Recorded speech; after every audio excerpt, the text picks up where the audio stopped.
So I'm going to tell you a little bit about why we first started Level Water. And there's two different stories here. So one was quite a dry, calculating look at where the problems were and the opportunities were in sports. So our chairman, Stuart, and I started the charity in 2012, just after the Olympic and Paralympic Games, which was, by coincidence, a great time to start a sports charity.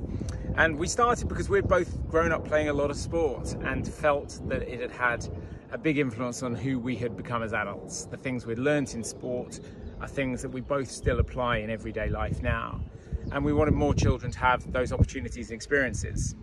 And so I went away and did some research, looking for problems, opportunities, gaps, needs in sport for children. And whilst that was a fairly long process, it can be simplified to disabled people are the least active.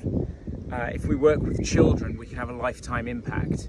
So if we can help disabled children find sports they enjoy and build sporting habits, then they have the opportunity to continue playing sport for their whole lives.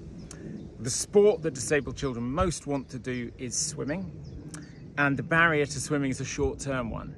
You have to learn to swim. And then finally, disabled children weren't succeeding to learn to swim in mainstream swimming groups. And so we set up a pilot teaching disabled children to swim one-to-one and training teachers to do that, and it worked. And so effectively that model still exists. We've scaled it now to 160 swimming pools around the country.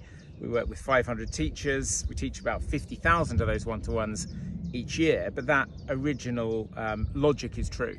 And for that reason, it was my belief at the time, and it's still my belief, that this was the biggest unmet need in sport.